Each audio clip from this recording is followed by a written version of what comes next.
So welcome everyone. My name is Juan del Rio. I'm part of the Municipalities and Transition Project, one of the co-guardians of its community of practice, and it's a real pleasure to be with all of you.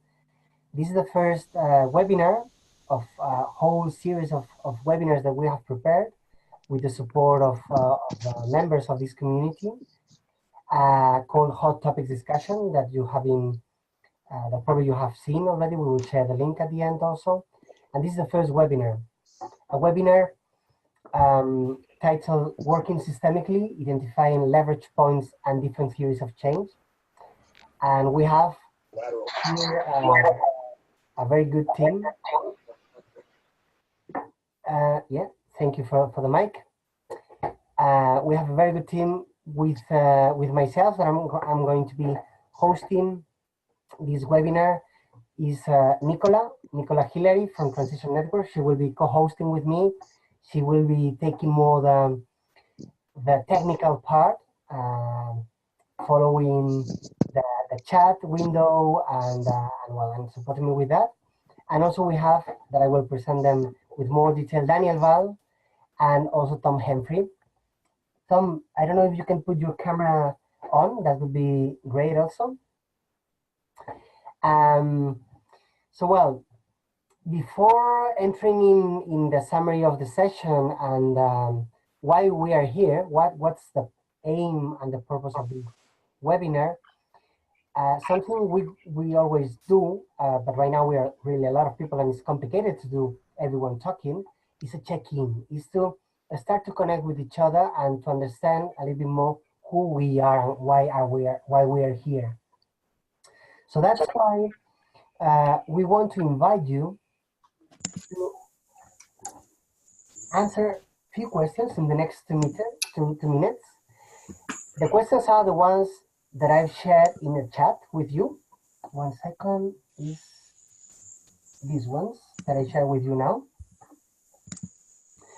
Well, I don't know if you have used this platform before Zoom, but you see that you can put your mic off in the case it's open. That's very good. You can put your camera on. That would be very helpful because it is always, when it's possible, you can see the other faces. And there's the option for chat on the bottom side. If you open it, you can see there the conversation. So I'll just put it there, 3 questions that I'm going to read it now. And it would be great if you will be able to answer them in the next 2 minutes, all of you in the chat. The questions are, where are you at right now? I mean, maybe you are the place, you are in London, but maybe you are in Barcelona, or maybe you are in Rome, we don't know. Maybe you are in the middle of a mountain. Who are you? If you can share in 1 sentence something about you. What brought you here? 1 word or 1 sentence. And finally, the 4th and last question, it has to do with the recording. We are recording this conversation, but still we don't know if it will be public or not, because we need your agreement on that. So that's why we would like you to say yes or no if you agree that this conversation, this webinar, will be shared publicly, basically for whoever wants to watch it from the community of practice. So this is the idea, and if you can answer the 4th together, I think that would be better because it will be all together. So that's time for you while others join us. I hope you can all see the chat. There's a button on the bottom row called chat, and that should open up on the side where you can see everyone posting.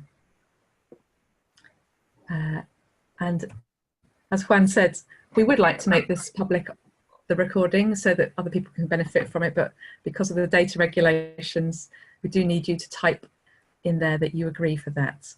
Otherwise, we can't do that. And of course, if you want to withdraw your consent to it being public, you can always let us know now or by email later.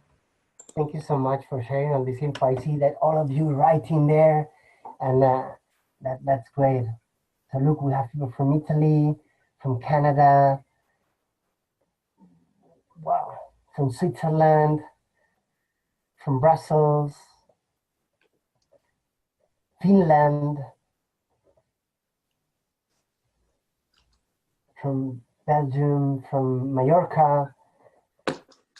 Oh, hurry up, get to the point.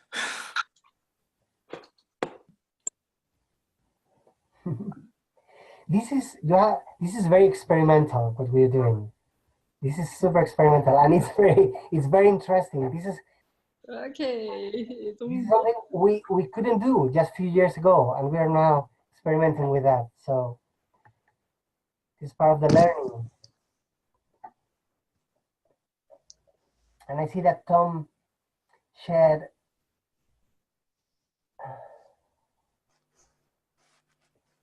okay. Tom says that has some little problems apparently with the camera. Good. No, just so you know, I do have a camera. Ah, okay. Okay. You are here. Great.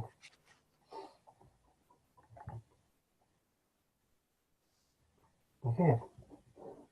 So I invite you to take one more minute to finish, and if you have finished, to read what is written on the chat, just to see more or less, to have an overview of who is right now here on this conversation.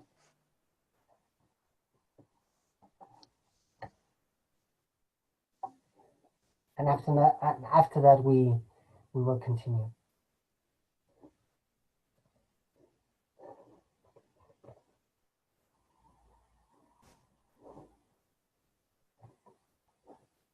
Good. So thank you so much for that. I think even though it has been written and it has been quite quick, it's always very good to take a time to see who is here in the room, and also for yourself to understand what brought you here, who you are, etc. Because this will be recorded and the chat is there, you will be also able to read that afterwards. So, as I've said, Nicola and I, we're going to be hosting this event.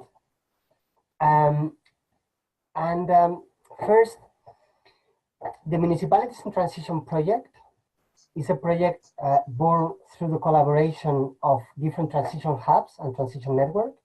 It was born almost 2 years ago, and one of its main legs is the international community of practice. That what it wants to do is to create spaces for learning about how to foster transformation at municipal scale through collaboration from civil society and public administrations and municipalities. It's an experimental process, and this is the first webinar of 7 that they're going to be included in these hot topic discussions. You are invited, of course, to participate in all of them. And the first one is about systemic thinking, about leverage points.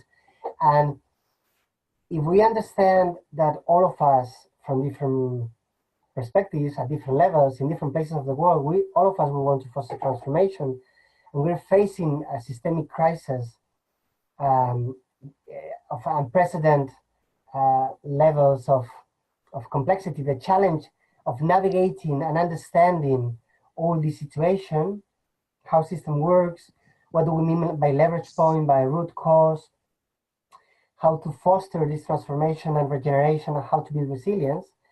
We thought that to start the hot topics discussion with a webinar that could introduce many of these concepts and open and space for discussion about how we all are trying to apply all these in our projects, we thought that it would be a very good starting point.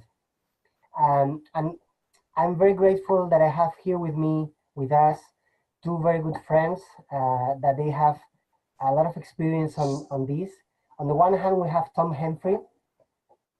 Tom Henfrey works on the interface of research and practice on community-led initiatives. He's part of, on the one hand, the Schumacher Institute, Also, he's one of the promoters of Transition Research Network and part of ecovillages, meta network for community-led initiatives, for European community-led initiatives for sustainability and climate change. And we have also Daniel Wahl, a good friend living in Mallorca, that he has been working for a lot of time internationally as a consultant and educator for regenerative development. He's author of a book that I really recommend you, Regenerative Cultures, and among many other things, he works for Gaia Education too. So I'm going to explain you briefly also about Zoom and about the format before we start. If you go to the bottom, there's a page with participants. Right now we are 44 participants. If you click there, it will open on your right side, and the right side column, and you will see that there's a button that it says that you can put your hand up. Okay, so when we will have all this time for open questions, that it will be more or less the half of the session, when you will want to make a question, you will need to put your hand up, just clicking there. Okay, I don't know if you are able to see it, but you go down on participants and you can click there. Also, something that can be very useful is if both Nicola or myself make you a question, like the one I was saying to you right now, about if you're seeing that button, you can make to me like that, and this means that you were able to find it. So did you find this hand up? Great, thank you so much. I don't know, Nicola, if I'm forgetting something else about Zoom. I don't think so. I think it's fine, and if not, you can just make the question on the chat, and Nicola will be there to support you.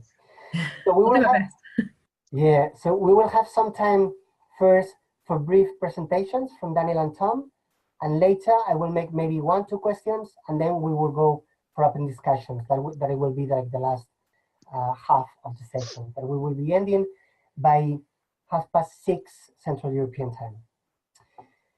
Okay. Wow. Long introduction. So let's go with Tom. Tom, please. With this beginning of framing, why system think? What do we mean by system thinking?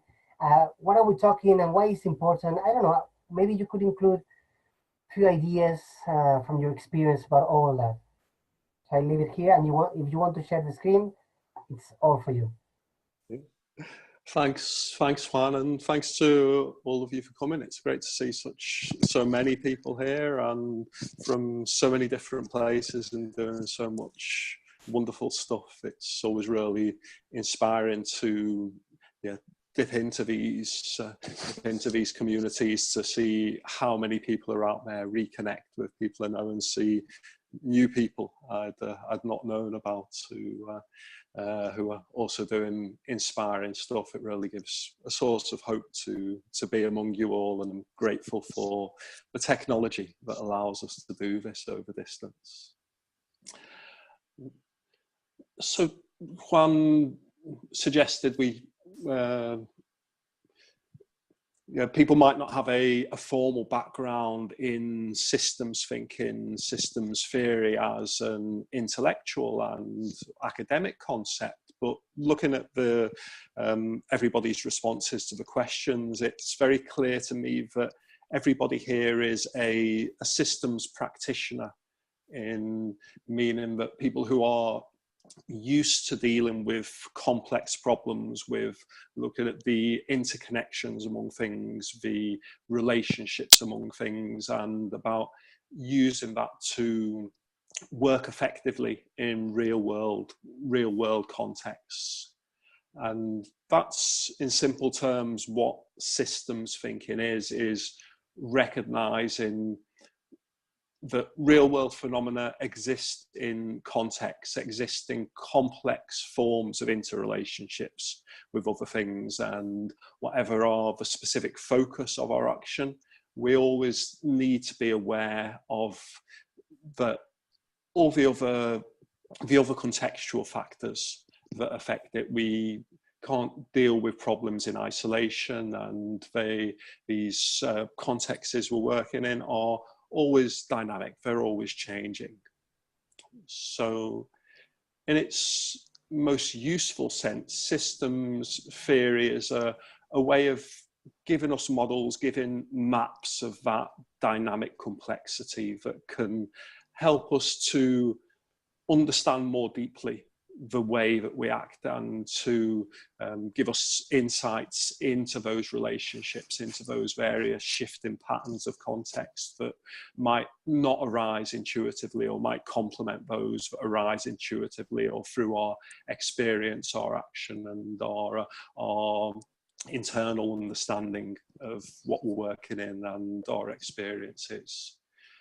And systems models, I'd say, offer different maps of these systems, different ideas as to which relationships are important, which patterns of change are important. Ways of structuring our understanding of a complex and a messy reality by highlighting some of the relationships, from the phenomena, some of the processes of particular importance. If I start sharing my screen.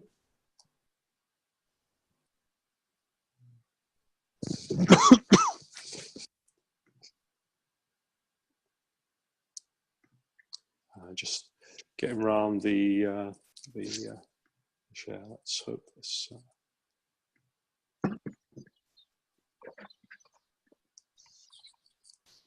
So I'm just going to talk through, using diagrams, some of the systems models that appeal to me. So you should be.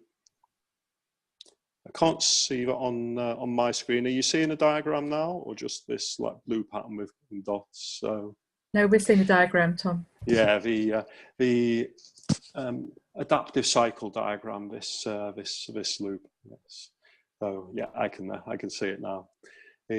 So one of the systems models I found most useful in my work, which goes from forming community by starting up an eco-village in southern Spain, and later when transition started, I heard about it when I was back in the UK after it started up, working in transition initiatives of different types in Durham, a small town with a largely rural hinterland, Bristol, a large city, and now working with ecovillages, which is a European-wide network of transition, permaculture and eco-villages, seeking to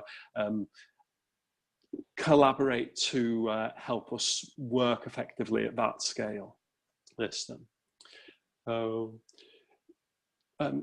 One of the models I found most useful, and which is iconic in transition, with this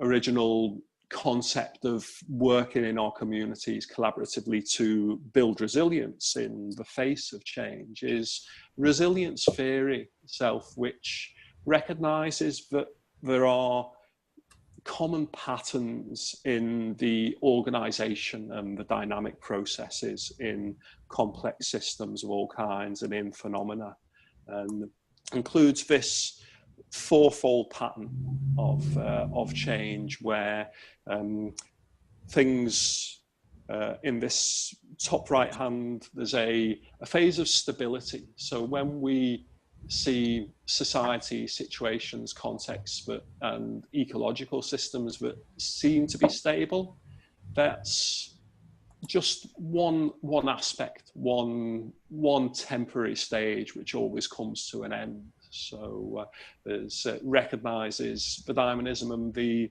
necessity for change, and when change happens, there's a breakdown, a reorganization, and a new phase of opportunity that allows a different pattern to emerge. And this is a pattern which was first observed in ecological systems, and then when applied to the analysis of social systems and of economic systems in other areas, which became evident it applies more widely. And what this shows us in terms of action is that the opportunities for change occur when the system is in this this dark patch, what's called the back loop of this cycle. There's where the system is learning from previous experiences. It's open to influences that will affect the trajectory of reorganization up this this white slope in the diagram, and the form it'll take when it reaches another point of stability. So recognizing these opportunities for change and the tensions in the system, and that's a key observation behind transition for me, the recognition that the apparent stability of the economic and social and political system that we're used to, particularly in Western Europe, in North America, is illusory, and that the reality of resource constraints, the need to respond to climate change, is going to precipitate a phase of change which brings opportunity and danger, and we're very much in a phase where that danger is apparent. The other key observation, which is perhaps less familiar, is this structuring of these processes at different levels within any system. So we might these levels are usually free indicated. You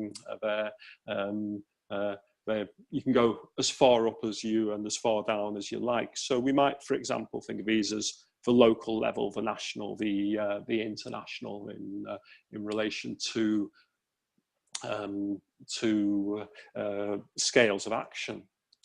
So the larger scales processes at larger scales contextualize those at smaller scales. So when there's a breakdown locally, then it tends to reorganize according to the context. So a tree falls in the forest, and what grows back resembles the surrounding forest, and this remember effect does that. In social terms, then the predominant response to a crisis tends to be that comes from the social status quo. So it's actually when we see the localized emergencies, the localized impacts. The town where I live in was a few years ago. Hebden Bridge in northern England was devastated by extreme flooding, and the predominant response there has been a very much business as usual one. There's a high-tech command and control way of controlling the flows of water and the landscape in ways that reflect our cultural dominance of nature. At the same time, in this example, there's a movement from below, grassroots organisation, to look at what's the causes in the landscape, come up with alternative, more ecologically integrated ways of responding to flooding, like reforesting, building leaky dams, sort of changing the ecological conditions in the landscape, which are go against the grain of this mainstream and respond to the opportunity that's arising from this phase of breakdown, also for minority, for ideas at smaller scale, for actions and processes at a smaller scale, to follow this revolt effect, this line towards the bottom of the diagram, where learning and ideas at smaller scales enter the space that's provided by breakdown and crisis. And there's been an assumption, certainly at the start of transition 10 years or so ago when I first got involved, that the fact of systemic crisis and systemic breakdown, that peak oil, climate change, the fractures in the economic system were revealing would enable this revolt effect, so that all these great ideas that were and great activities that were happening at local scale would become the normal, and that the wider systems would shift to accommodate them. The fact this hasn't happened has been a driver in the formation of ecovillages, us assembling and mobilising at European scale as one important level of scale to work to help to bring about the structural and political changes that are necessary to support this. Thank you so much, Tom. Go ahead. Okay, it's been a while, so I'll leave that for. No, it's fine. I mean, you can have 2 more minutes if you want, 2-3 more minutes before. Okay, so just to say a reason why this hasn't happened is revealed by a model introduced by Danero Medals, an important system thinker, about leverage points, who actually identified various levels where interventions can be more or less effective, and which is quite a complex summary of these 12 levels that go from the top, the simplest but least effective ways to intervene in the superficial features of the system, such as the actual physical features and its physical structures, through to the feedbacks, the nature of the interrelationships and communication patterns within it, through to the mindsets behind it, which are more simply illustrated in this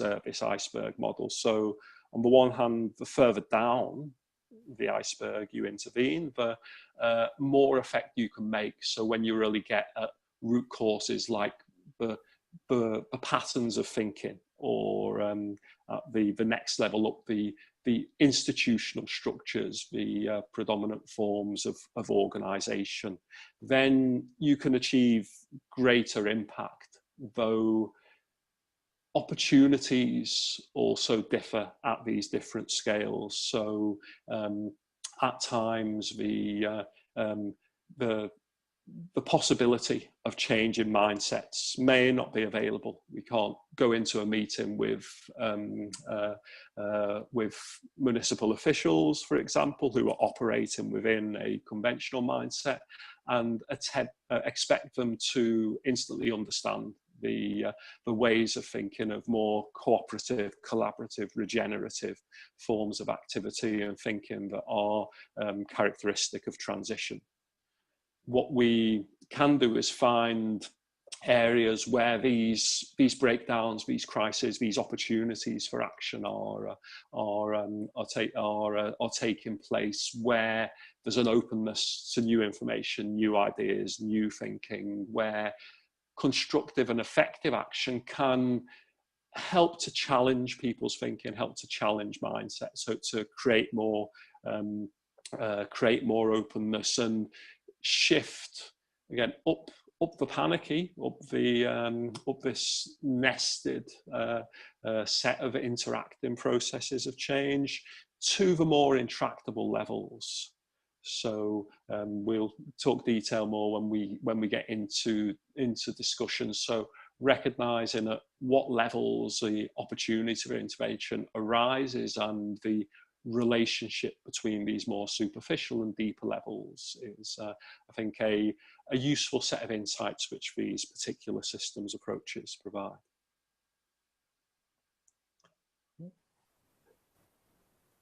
Thank you so much, Tom. Okay, yeah, let's finish with the 3 horizons if you want, but just in 2 minutes, and like this.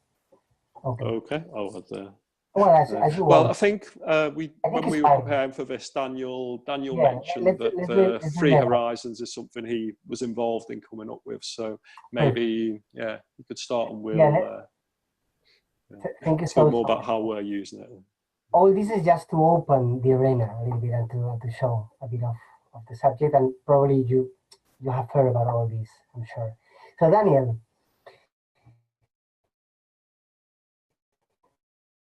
I Okay, with and great.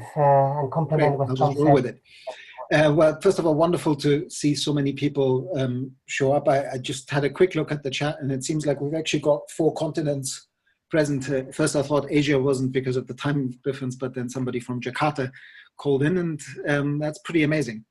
So, yeah, thanks for making time. And I guess I thank you so much for sharing all that, Tom. All of them are wonderfully important models, and I, from my own teaching experience and change facilitation experience, is that sometimes when we present these theoretical models, people kind of glaze over and say, well, I'm a practitioner, I don't do these kind of high level theory things, they don't give me anything.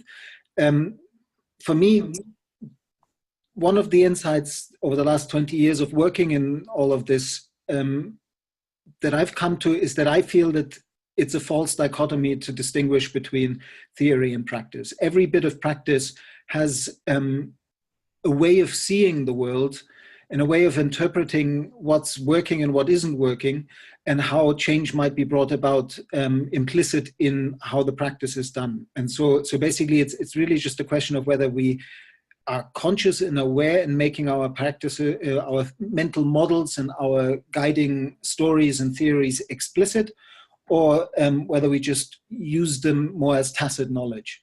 And in order to kind of take us into the conversation and the discussion, I really want to focus more, or maybe highlight, turn up the volume on the urgency of now. Because otherwise it could just see like, well, here's a bunch of, like, we're all pretty white. I've noticed we're also, unfortunately, more male than female. And it could just be an intellectual conversation about, oh yeah, change is needed and how are we going to bring it about? And I actually want to just highlight that it's an emergency on planet Earth. We don't know whether we're going to make it. Even if we get active yesterday, we don't know whether we're going to stir through the turbulent decades ahead. But then I also want to highlight what Tom was saying with this loop, the adaptive cycle, way that it acknowledges that in every system there is collapse, and that collapse actually is needed when system structures that don't work any longer because they've solidified to the point that they have stopped adapting as the world changes, need to break down in order to make space for the new to emerge. And part of the converging crises that we're facing, climate change being the most pressing one, but by no means the only one. I mean, the level of inequality we've got on the planet is simply disgusting. And we're all part of it. We can point at the 1%ers, but we're much closer to the 1%ers than we are to the 71% who have next to nothing on the planet. So all of that, I just want to kind of highlight these things because I think they're really important to have in mind. And in the announcement of the call, we said, like, okay, systems change needed, yes, and how and at what scale.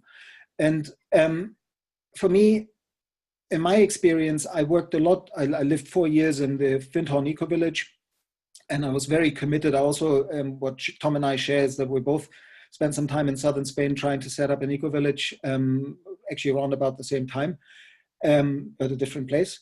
And I've also, so I spent time in Spain trying to work with the eco-village movement, and then in Findhorn, I helped give the first talks in Germany around transition towns and was involved with the forest transition town, and spent about 10 years very much focused on the community scale, kind of Schumacher style, where people have a face and a name working with your community, because I was convinced that that is the one level where change actually hits the road and where we make change. And I'm still convinced it is.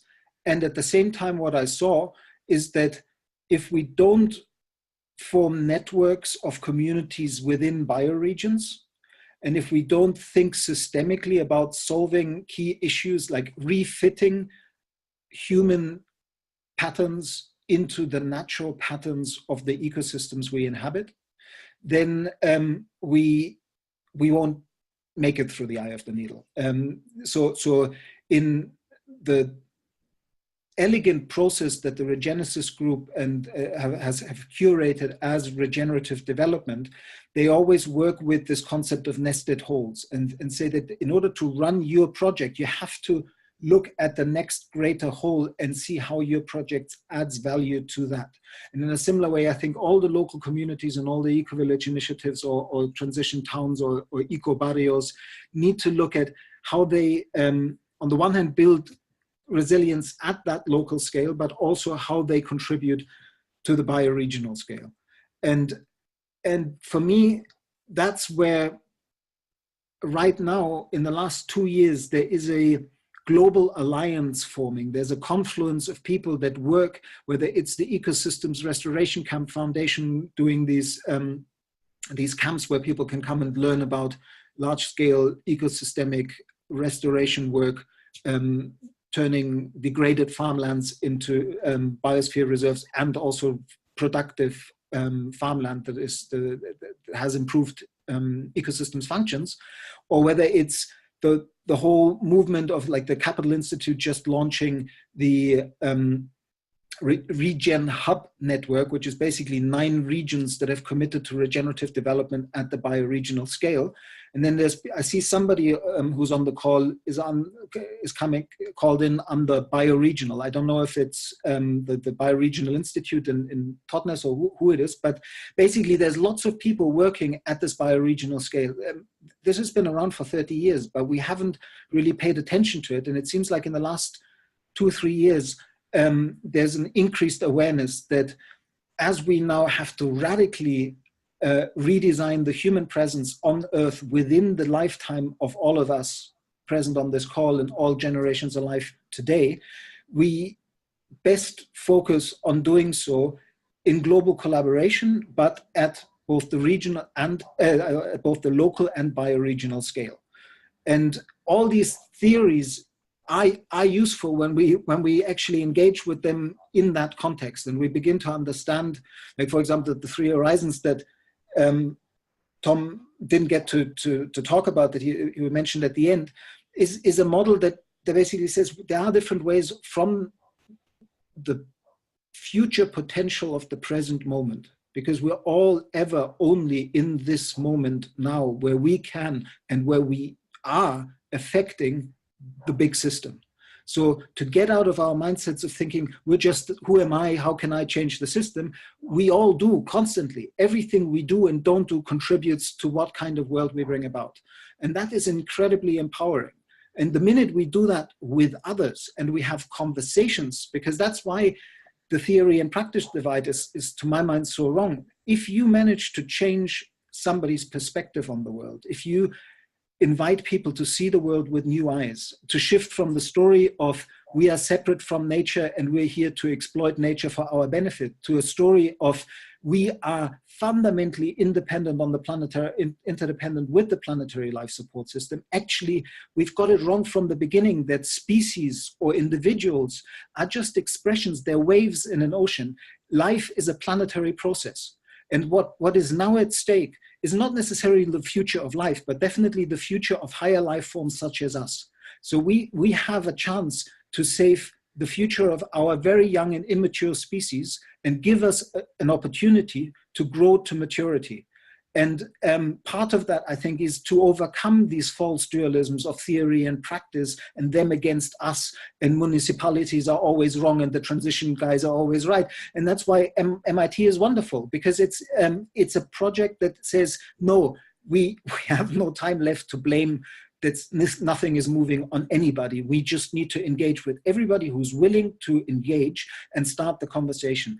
And actually those conversations, what we're doing right now, changes the world, because it seeds thought forms, it deepens thought forms that we can then share with others.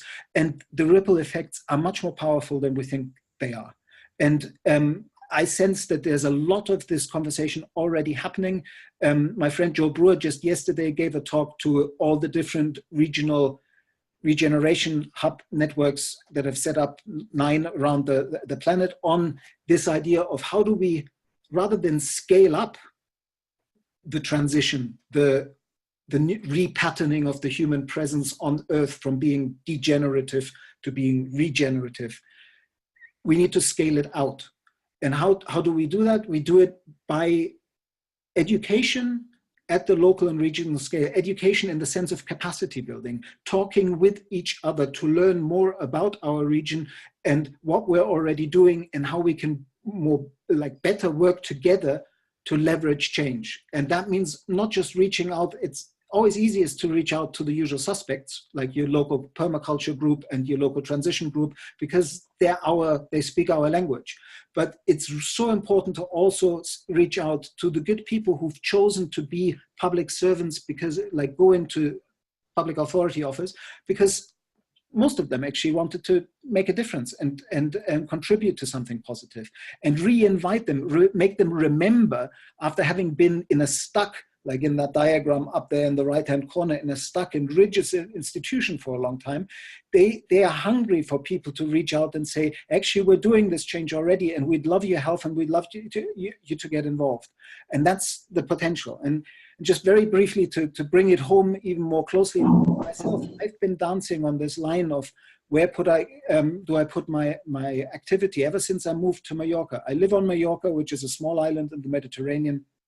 I moved here because I believe that the bioregional scale is where we need models for transformation, not just innovation and disruptive innovation. We need transformative innovation. We need examples of how an entire region did the turnaround. And because islands have a very defined boundary, they're wonderful examples of bioregional scale. And then I started working here, and I met the hard reality of the complexity of when you actually try to facilitate multi-stakeholder dialogues that involve municipalities, that involve government and local businesses. And particularly in an economic climate where nobody wants to pay for that role of the weaver of collaboration.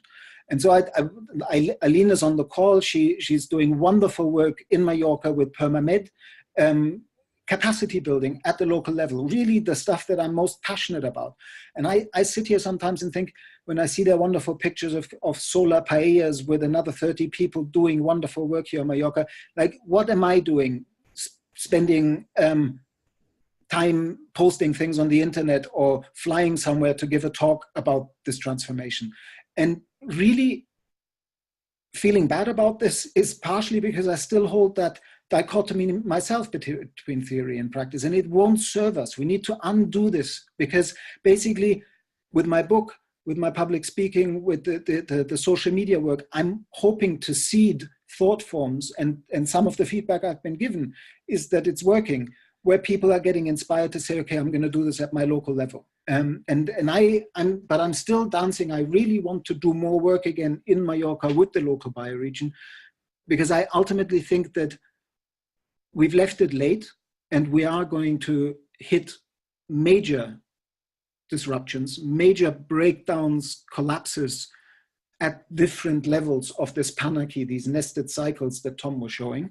And our challenge is going to be to stay in solidarity with those places that really got hit hard, and to build as much local resilience and as much local capacity to keep responding to these transformations that are ahead in a way that we might have a chance to get through them. Because if we get it right, and if we start today and we begin to redesign the human presence on Earth and make it more regenerative by bringing fertility and carbon back into the soil, by replanting the forests, by healing the waterways, by addressing the sick oceans that we've created and healing the ocean ecosystems, then we will still hit lots of climate chaos, because there's a lag in climate science or in the climate response, that what we're experiencing now is the effects of what we've done 20 years ago. So even if we stop today, for 20 years, we're going to have drastic effects of past actions.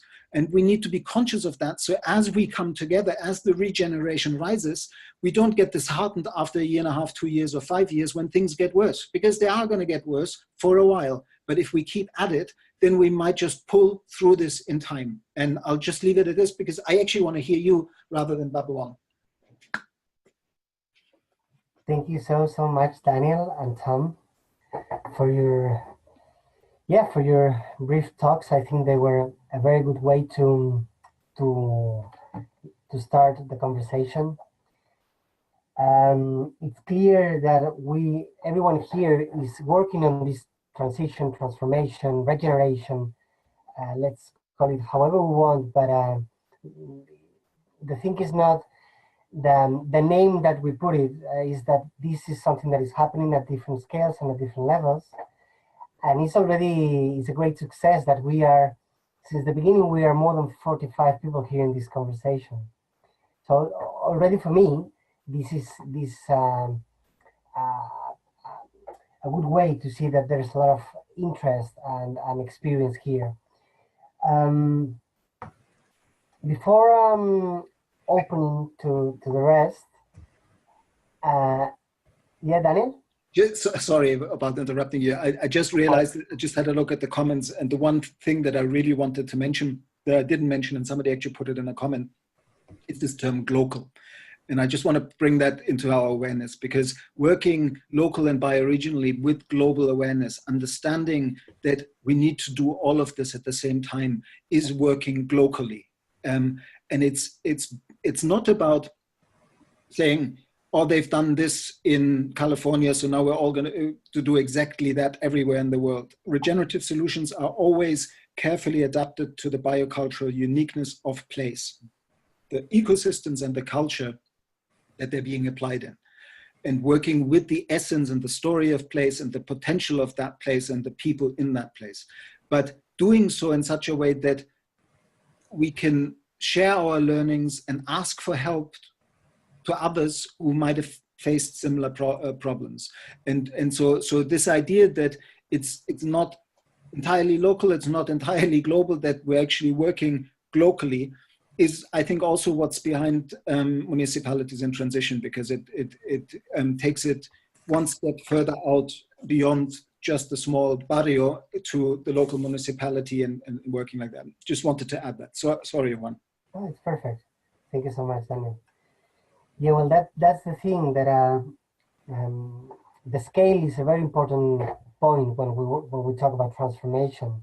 And in the Municipalities and Transition Project, what we try to do is to create spaces of collaboration at municipal scale, because we have identified that municipal scale is a leverage point.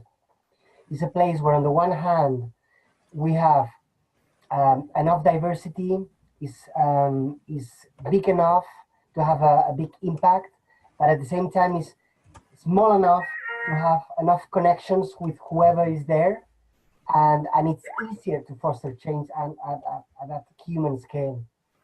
So that's why we're trying to well, we are testing right now a framework on 6 different municipalities in 5 countries, and luckily next year we will be able to share the framework open source, but we are still working on that.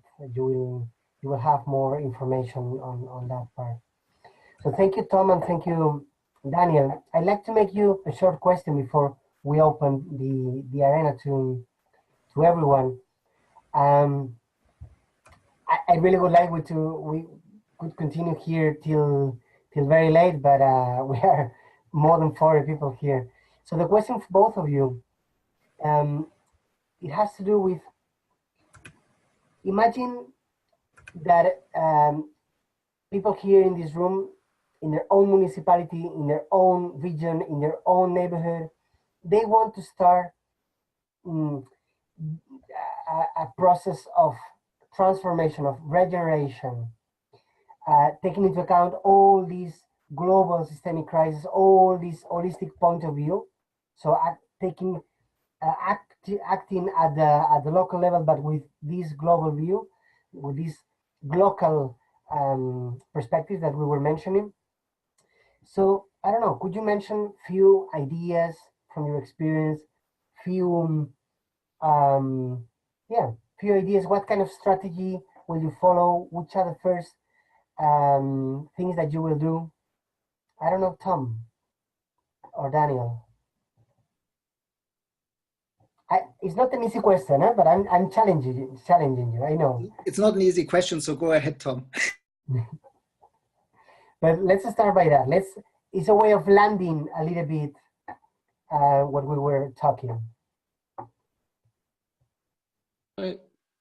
Well, there's Daniel mentioned this contrast between the story of separation and the story of interconnection, this path of reunion, and I'm increasingly aware in my work of the psychological and cultural and inner dimensions, which were a key innovation of transition, in my view, was bringing these to the foreground of social change processes, which really, in my view, has opened up a bottomless pit of insight and understanding that informs practice of as I follow the dance and the interplay between the events that are happening in the outside world, my own involvement in change processes, and my inner change, and what it reveals to me of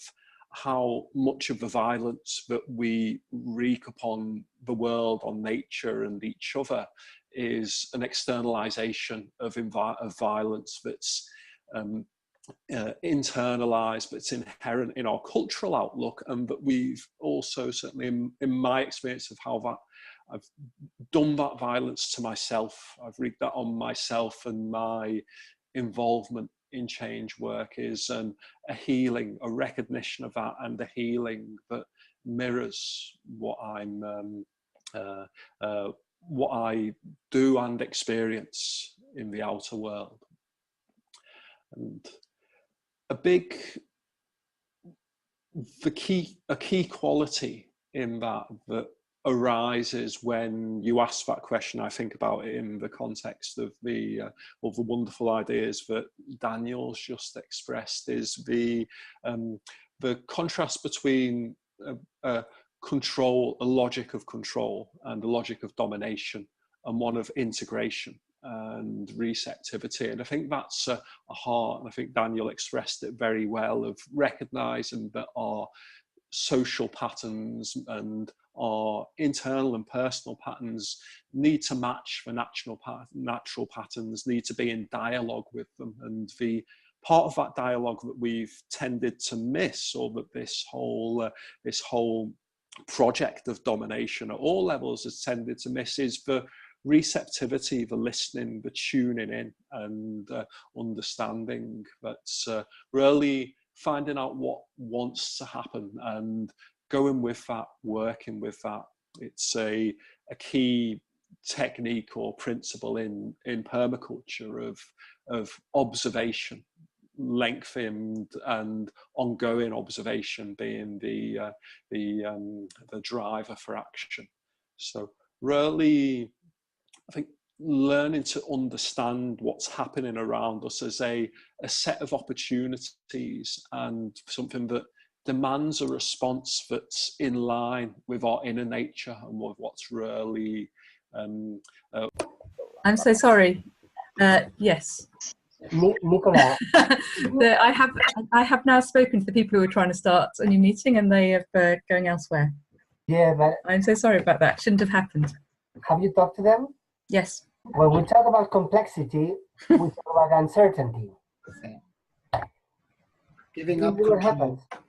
So let's I send an email to Tom, and hopefully he will join us again. He was really in the middle of the conversation. I'm very sorry for that. So while he comes in again, yeah, of course we're very resilient. Thank you for the comment there on the chat. I think this is just one more demonstration of that. So I don't know, also Nicola, if you can send, well, I've sent an email to him, but if you can say something to Tom about that, he can connect again, please. Thank you, Nicola. So I think it's time to clearly to open the conversation for whoever wants to talk. Please, I remind you, if you can put your mic off. Still, there's few people that has the mic on, and sometimes there's some noise on the back. And then also, if you click on participants on the bottom, you will have the option. You will have the option of put your hand up.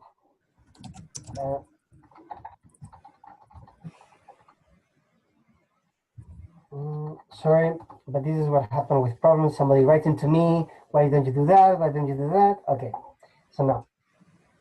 So Tommy, well, okay, there we are 30. We have lost like 15 people on the way, but anyway, they can join us again. I'm so sorry, really.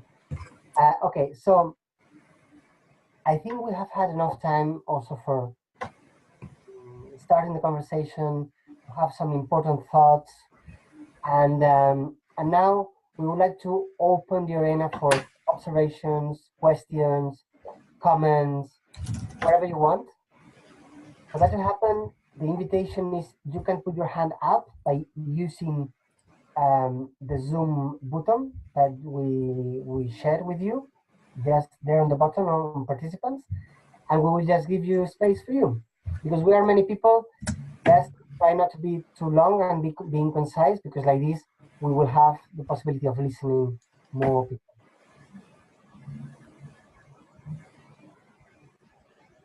Yeah, so working systemically, identifying leverage points and different theories of change.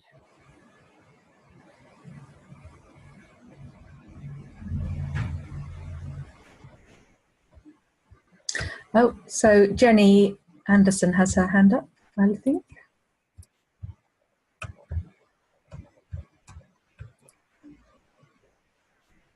Okay.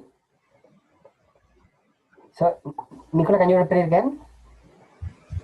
Jennie Anderson had her hand up. Okay, so Jennie, I think. would you like just to put your mic on and your camera too?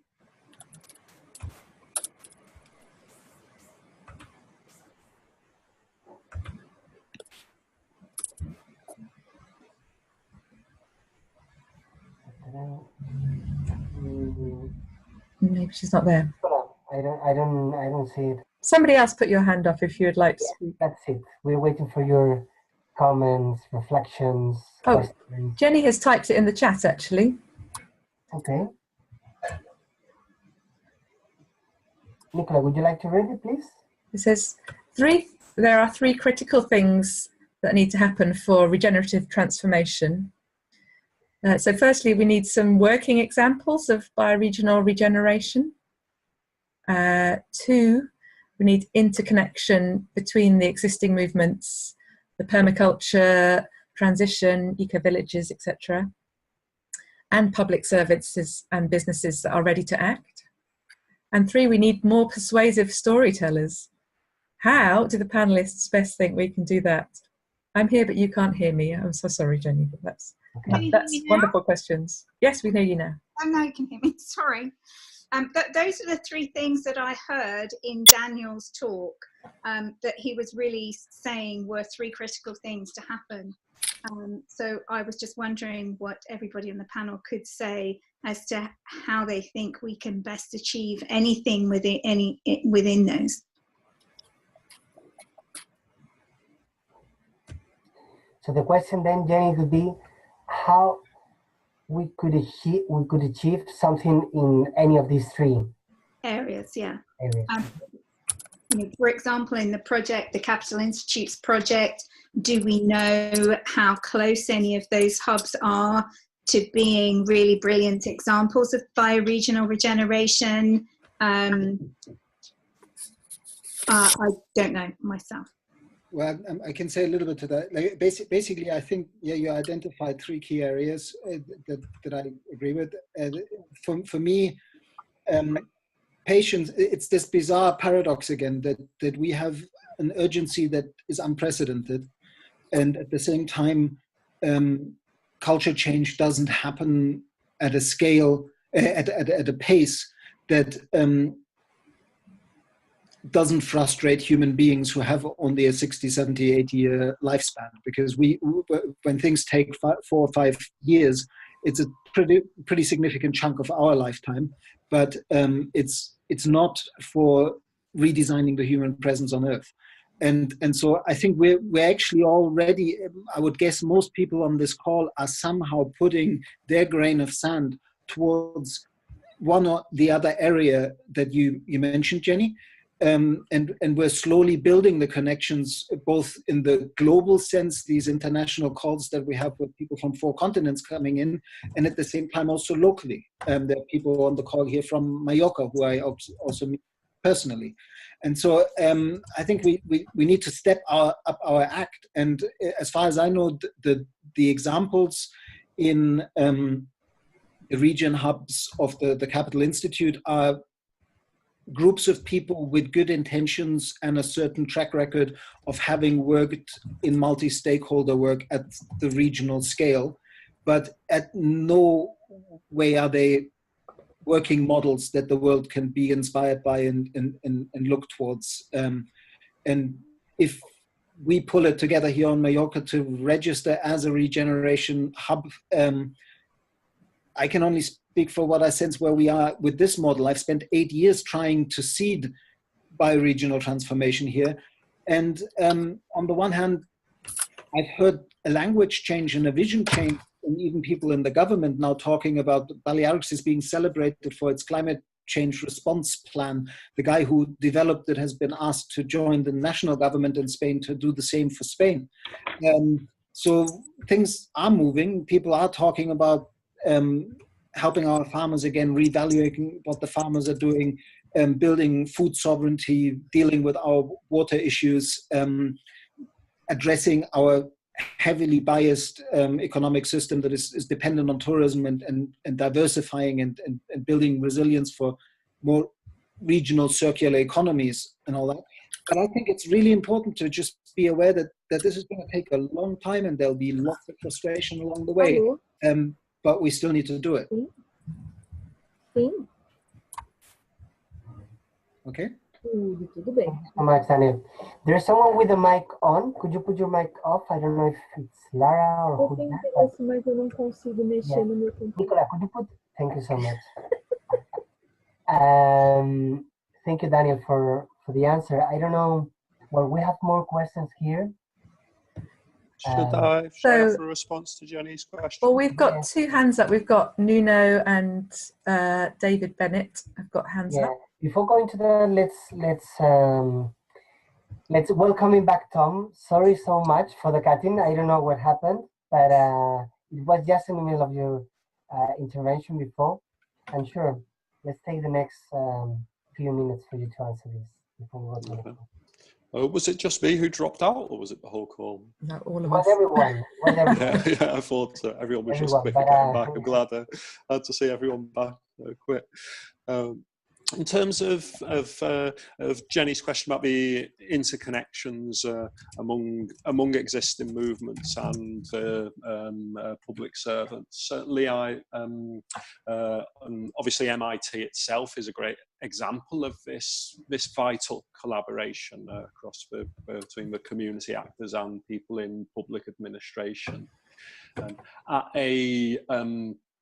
a broader level of scale, that's been one of the drivers behind the emergence of ecovillages, which came out of conversations that started several years ago in among people involved in permaculture, in transition, in eco-villages, in different countries across Europe, and about the need to mobilize collectively, internationally and cross-movement, specifically to try to help promote the type of policy and structural change at European level that's necessary directly, and to also to be able to support parallel changes at other levels of scale, down to the local. The notion that the observation we've already made, but transformative change at different scales is complementary and interdependent. So it's become one clear observation from that has been the the way that these different movements all hold one piece of the picture, and by welcoming municipalities, people in established organisations and institutions into that, we also recognise and honour and value that they have a vital piece of the picture, in that there's a logic to all these institutions, and a social value and a systemic value that remains, even though there's also a need for their own transformation. So bringing all of these different perspectives together and seeking to mobilise them together is vital to having this breadth of understanding and breadth of perspectives on the system that's necessary. So and what's been interesting in how we've moved from organisation and strategy to action, in terms of now talking among members of what's the most effective form of action to support its return to this bioregional level. And the key project that we're putting together is to identify and work with and mobilise these key regional level initiatives into learning and collaboration networks. So again, provide the greater strength that comes from effective action at that level, when it's complemented not just from the bottom up, the local level where our core expertise in transition itself lies, also in the higher level expertise that we're seeking to develop through these new cutting edge programs like ecovillages and like MIT. So yeah, just some concrete examples of that. Thank you, Tom. I think it's clear that one of the big steps that is right now happening in many different movements is to connect among all of us. Doesn't matter the label that we use, or because we are all with different recipes, let's say, but very well connected. We are going in the same direction, and we are experimenting. It's a big experiment. This is something we want to foster with the Municipalities and Transition Project, but also with ecovillages, that at the European level, as Tom was saying, connects many different movements, and many of the things we are saying go in that direction. Well, we have a lot of interesting comments on the chat. I really recommend you to go through that. I don't think we will have time to read all of that, but I'm gonna try to, and there's 3 questions, of course. I'm sorry if I'm not taking yours, but I'm taking just one, and it says, for example... well, Nuno and David have been waiting very patiently with their hands up. Okay, go ahead. Thank you, Nicola. So let's go with David then, and little with Nuno. Let's try to be concise, and like this we will be able at least to have 2-3 more questions. David. Thank you. Yeah, great opportunity to see everybody here. So thank you for bringing us all together, Juan. I want to identifying leverage points. I mean, we see that we need to get further up the scale of Dunella Meadows, the scale of change, but. And there's lots of theories and models and pictures in order to do that. But I mean, when you start talking to public servants, then they kind of, what's the language that we can use to talk to them, really? I mean, because we've got, we're working from our hearts and they're working from their heads, and it's all. We're not speaking the same language, I'm thinking, and I'm wondering, they're guided by sort of rational economic man, and all that kind of Kate Raworth donut economics is also a great inspiration to me. So how do we talk to them? And maybe Daniel and Tom, anybody really who's tried talking to them and it's not really worked. What hasn't worked? What has worked? How do we? Where are these people and how do we get to them? Most effective way. I don't know if Tom, Daniel, or anyone else.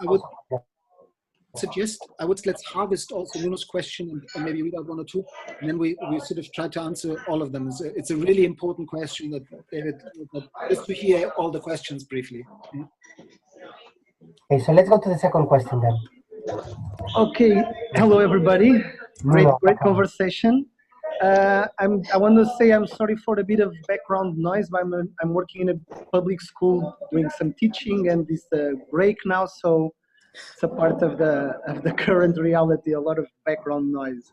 I want to actually don't have a question. I have just a very few short comments. One is the importance of, as we live urgent times, we need to slow down. So I guess responsibility in these days is not about doing more and faster, but actually really, as Daniel said, really pay attention, and also Tom, pay attention, be more observing what's going on, because the level of change we need to bring about is not something that we can fully design to work with emergence. So I want to say that because one of the models that I'm very keen on change that was not mentioned yet, and I would like to just briefly share with you, is this two loops model, and from the Berkane Institute. And what I want to tell about it is that actually change the way we are looking at it nowadays means that there's a role, a place for everybody in it. So in a way, it's not like that we have all to do the same thing. So there's going to be people who are doing innovation, pioneering, really, breaking the ground, very hard work. There are others who are going to be doing auspice in the systems, trying to maintain the system level of capacity to reduce the painful and all the things is going to be very important. And within the system, we also have supporters. So in this last question that I heard, it's very important that we are able to notice the cracks, because there's going to be cracks everywhere. In people, in teams, in institutions, in different places, there's always a little crack, and that's where we can come in. So that's something very important. So for me, when I look at this model, is just to say that I work on keeping a conversation as much as possible in between the different actors. So how I can connect innovators and pioneers with people who are doing auspice, people who are in the systems. So really connect in networks as much as possible different people, help innovators to become communities of practices so that they can have the capacity to sustain more people and more responses. But for me, the most important is that we reduce the bubbles. And just my final comment would be that how much are we able to keep a conversation alive in such a polarized and fragmented world as we are living these days, in every community, and connect margins and center, and have a dialogue that is always with an open heart, because those politicians, those people who are highly benefiting from the system now, they are the worst victims of it at the same time, because they sacrifice the part of their humanity to be where they are. So there's always a possibility with the open heart and open mind and courage to find some crack in them. I believe in that. I've been observing that. And I think it's going to be even more. So that's it. Thank you very much. Thank you so much, Nuno. It was a bit hard to follow you sometimes with the noise, but I think it was very clear and very inspiring what you shared. Thank you so much. So, do you want to collect the question from Hannah and Mike? Yeah, let's collect these two questions, and later we will have the answer, and that would be more or less the answer. Please, let's try to be concise with that. Thank you. Hello, can you hear me okay? Yeah. Okay, great.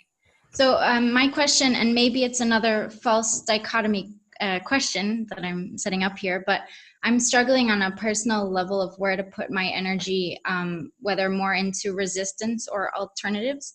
And by resistance, I mean resisting the current system of domination, capitalism, anti-capitalist movement, which is often defined by what we don't like and what we don't want to be, but we're still working within the system to just change the power balance, but it's the same system.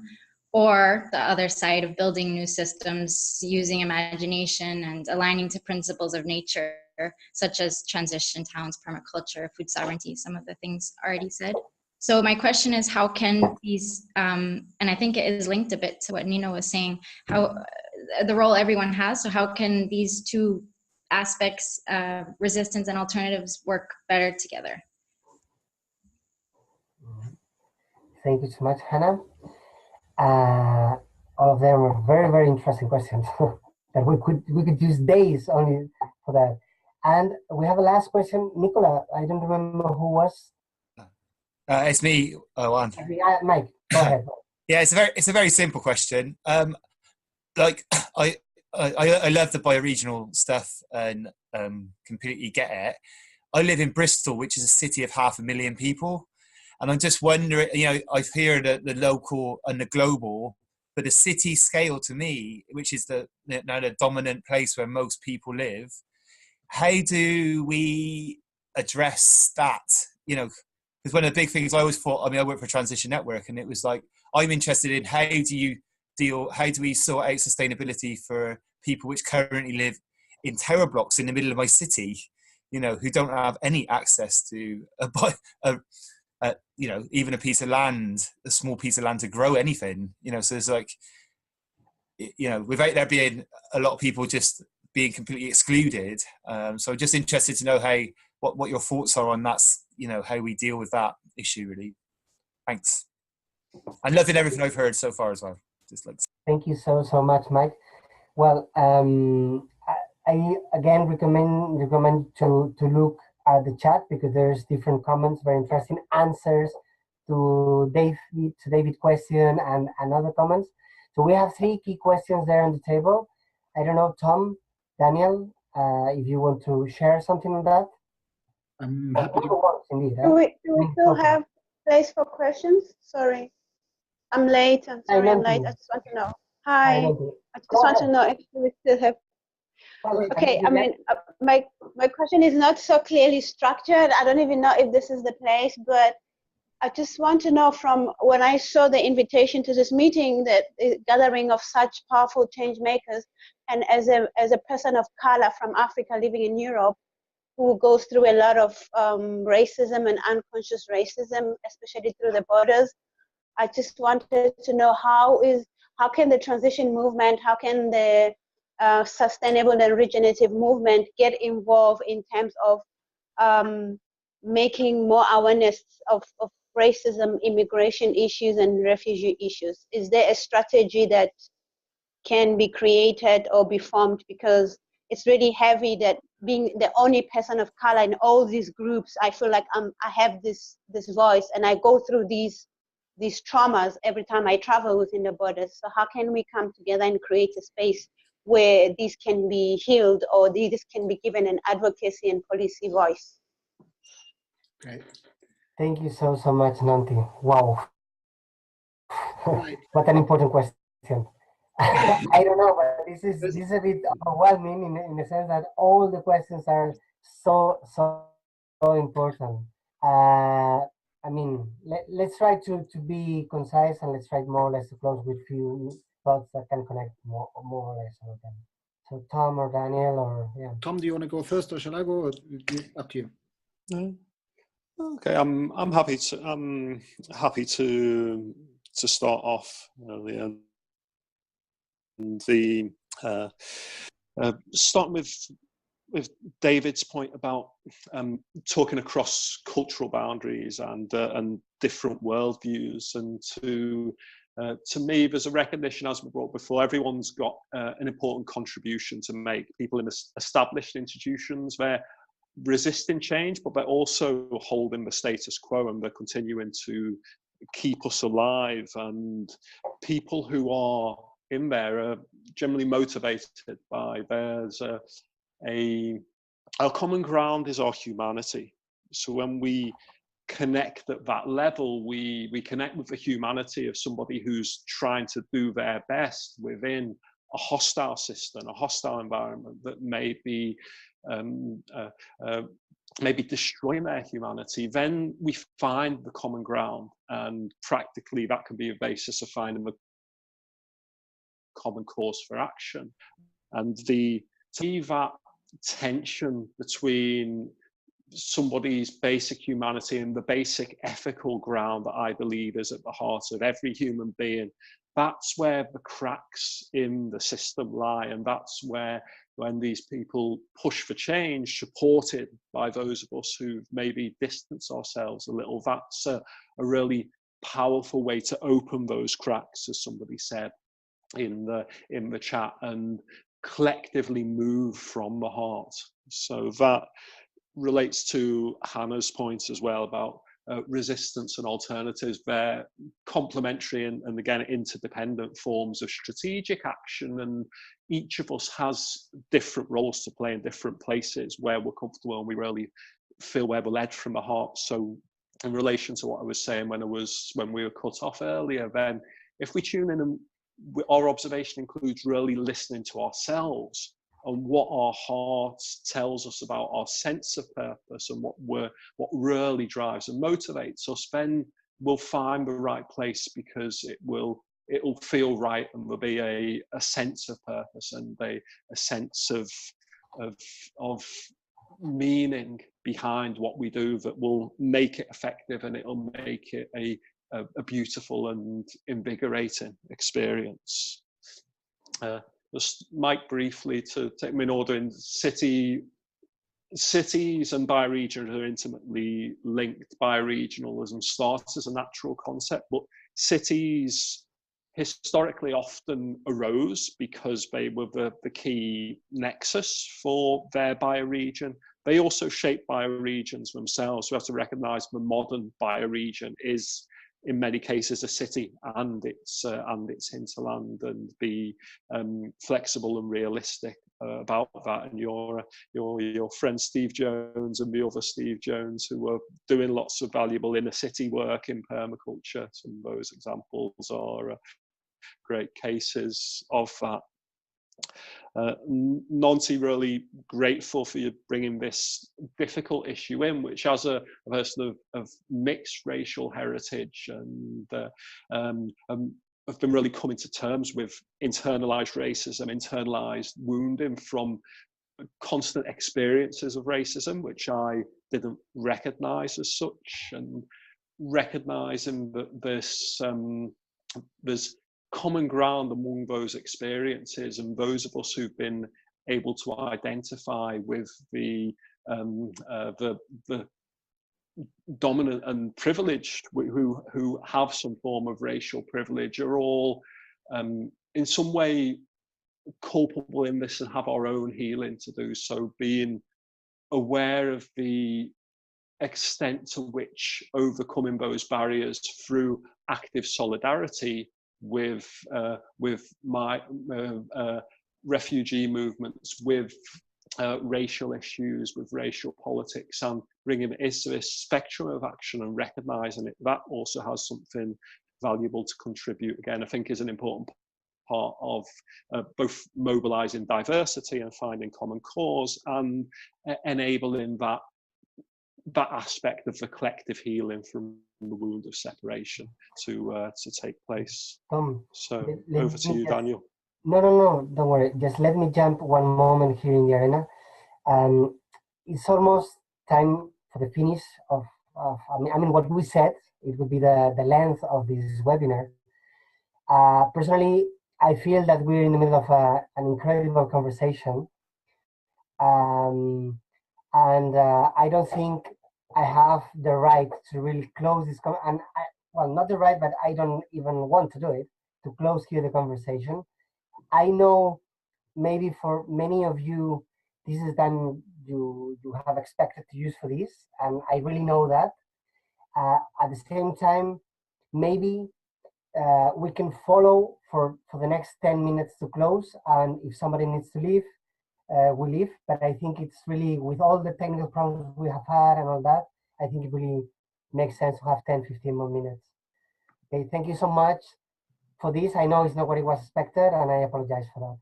So, Tom, I don't know if you finished, and then we pass to Daniel, or you wanted to say something else?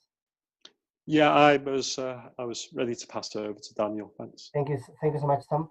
Thank you, Tom. Just 5 minutes, 5-10 minutes, and I guess we can make last closing. Thank you, Juan, both for honoring that we made a commitment to finish on time, and also for opening a space to run over a little bit. So yeah, just wow, amazing questions, and it's difficult to answer all of them briefly. Maybe I start briefly with the city one, because it's almost the easiest, although it's a massively complex problem. Is when we talk about bioregions, I think thank you for raising this. It's really important that Patrick Geddes, who's actually the guy who coined the term think global, act local in Cities in Evolution in 1931, this notion that a good city has to be planned within the context of its bioregion has been around for almost 100 years now. And of course, when we talk bioregional systems change, in most bioregions, as Thomas pointed out, there are dominant cities, either one mega city and a few smaller ones, or like the bioregion I chose, Mallorca, has 890,000 inhabitants, and 480 of them live in Palma. And so, this is already to some extent happening. I just had a conversation with a guy called Peter Head, who used to be the head of Arab engineering, and the resilience brokers, if you want to look that up on the web, are setting out to work with city ecoregions in this way. And so very important. But then the other question that David raised, this kind of, how do we talk to people that come from a completely different space? Like how do you create these spaces where people who speak from a heartfelt, compassionate, intuitive feeling space about their deeply embodied connection to feeling part of nature and feeling the pain that we're causing the more than human community of life, and have them talk to people who are, at least in their professional role, asked to be in a rational mental frame the whole time.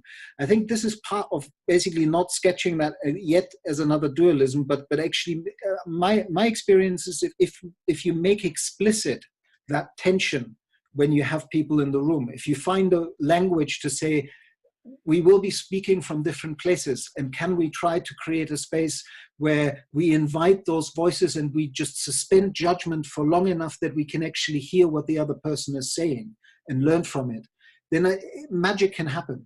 And I've been in bizarre meetings with institutions talking about the future and trying to build visions of the future that heads of government would see, and everybody in their professional role was dystopian to the utmost degree and wanted to do even more garish genetic engineering, robotics, AI futures. And then when I talked to them on the personal level, they all agreed that was not really what they wanted for their children. So again, just as a sort of snippet to invite you to know that all the people that even sound a bit heady and a bit official and a bit rational and about how do we scale it up and show me the metrics and all that, they're actually human beings. And that's why I loved Nuno's intervention in saying there is a role for all of us in this. We're actually already playing it. And if we stay mindful of that and we don't sketch anybody as an extreme others. Yes, there are 0.5% of psychopaths in the world that actually try to fuck people over. But most people don't get up in the morning and try to destroy humanity as their main objective. And so if we try to embrace that diversity and try to work with it, I think that's where the change can happen. And that also, of course, and that's so, thank you very much, Nonti, for raising your question, because it's diversity of thought and it's diversity of color, it's diversity of gender and sexual orientation, it's all that diversity. And this is the great opportunity in this breakdown, because everything is solidified and will collapse on different levels, that we're shaking the structural violence that has been going on for far too long against people of color and people from other parts of the world who have built these rich and arrogant northern nations with having been exploited first through slavery and colonialism and then through neoliberal economic globalization. And I think that the dialogue is beginning to happen to understand that if we owe a huge debt to the countries from which migration is coming, and we have caused the conditions that drive the migration, and that there is a deep injustice in the way that the climate impacts will be felt more in the nations that haven't actually caused the climate chaos. All of this needs to be named, and it's still embarrassing, but people are working on it. I don't know if you saw this wonderful piece of activist art where they've printed out a long piece of paper with 173,000 people's names who've died on their way to Europe in the Mediterranean, and they put it in the main walkway where the European delegates had to walk over these names in order to go to work. And we are somehow all walking over these names every day. And so thank you, Nanti, for mentioning that. And we need to work with that. And we need to not be afraid to show our emotions that this is not right. And Hannah, the tension you're feeling or that you spoke to is a tension that I think is best, like John Macy has this wonderful framing that we need three different types of actions. We need holding actions. We need the actions that say enough and stop further destructions. We need the actions that say, actually, if you want to change the system, build a new one that makes the old one obsolete. So we need the systems builders and the modelers that try to create local and bioregional examples of positive transformation. And we also need the people who are the educators and who invite us into these spaces where we can learn from our diversity, and through that begin to see the world with new eyes and begin to see that we are actually the universe becoming conscious of itself, and that means everybody has an angle on this big whole that we're participating in, and that we actually are that whole. And that's why we're so powerful, because every change that, in my personal life, I find sometimes you get to that point where you cannot change the actual situation you're facing, but you can in an instant change your attitude towards it. And suddenly everything else shifts just that little bit to allow a new positioning, a new way of meeting that difficulty. And I think the collapse that we're going to face is going to put all of us repeatedly into that situation of saying, wow, I didn't think it was going to get that bad. And what am I going to do now? How do I reconnect with hope? How do I reconnect with my community and find a way of saying, okay, that's the new reality. How do we work with it? And I think, who am I missing? Yeah, I think I've said enough. But thank you all so much for these wonderful questions. And my book subtitle or working title was actually Living the Questions Together. It was sort of in the last minute that we decided, no, actually we need something else. And so it was called Designing Regenerative Cultures. But really what I think we're doing here is what I want to see happening everywhere, and what I think is my theory of change, that we need to live these questions, the ones that you've all raised, together in this forum, in the Glocal way from four corners of the earth, and at our local level. And I invite all of you to be explicit about what questions are plaguing you and are driving you, and because in the conversation with other, you might not only find the answer for yourself, you might give a bit of sanity back to the other person who thought the same thing but didn't dare to ask the question. So let's keep living the questions together. Thank you. And thank you, Juan, for inviting us all to make a start at this. Wow, thank you so much, Daniel. Thank you so much, Tom, Nicola, and everyone. And thank you, everyone, for being able to hold the phone for a few more minutes to the closing. I think it was a pity if we wouldn't use these few more minutes, and I will need no more than 2 or 3 more minutes if you let me. Well, this has been the first webinar of a whole series of webinars we are co-designing in the community of practice of the Municipalities and Transition Project. I just share with all of you the link here. Next one is going to be the 10th of December.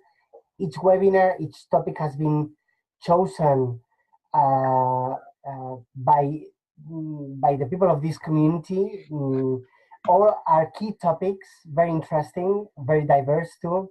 Next one is about how to resource the work of collaboration between communities and municipalities, for example. The next one, it will be our training facilitators and valuing the skills of facilitators, and ideas about how strategies to bring communities and municipalities together, inclusive community engagement, and many others. We really invite you to all of them, and also to be part of the community of practice if you are interested. Here, what we are really experimenting is about how can we learn from each other, because we are all practitioners and learners from all over the world, trying to foster transformation in our places. And yeah, this is more or less what I can say. I'm very grateful to all of you for being here. Nicola, I don't know if you want to complement something about something I'm maybe missing, or I just wanted to say there's an absolute masterclass in that chat window. Lots of people have posted things that are really amazing.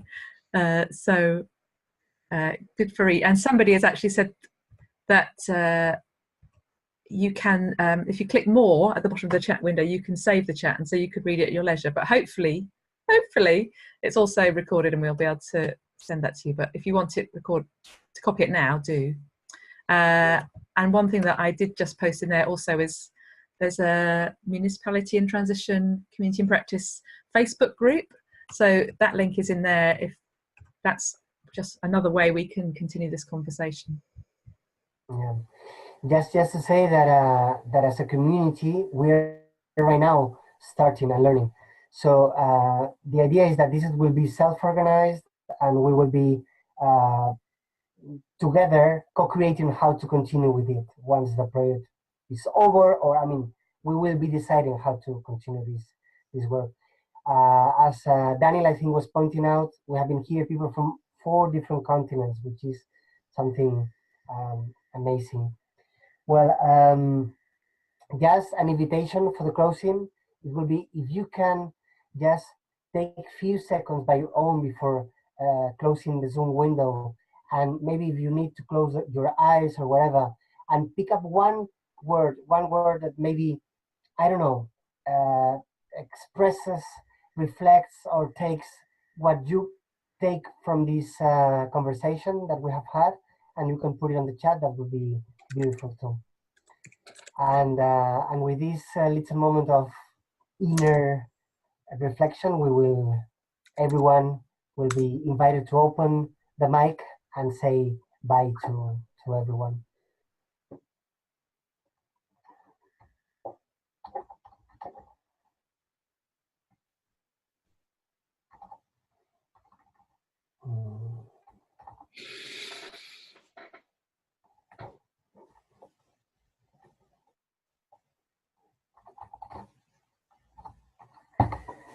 I invite you to read what the others are also typing there, because I think it's very, wow.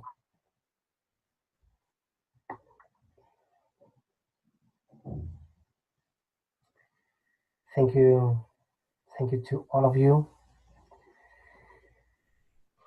Yeah.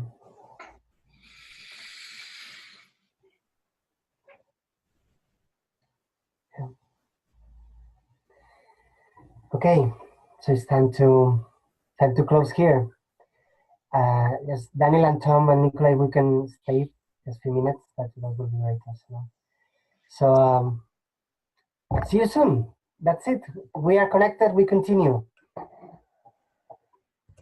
Very big hug, and really read what is in the chat, because there's a lot of Bye. Bye. Thank you so much. Bye, Gary. Bye. Bye. Hi, Gary. Nice to see you. Bye. Thank you. See you soon. Bye. Thank you. And yeah, Lara. Thank you. Bye. Thank you very much.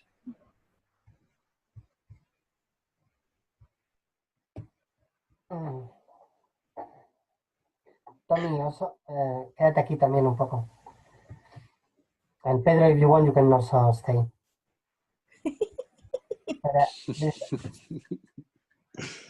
Can you stop the recording? Oh, what a good idea.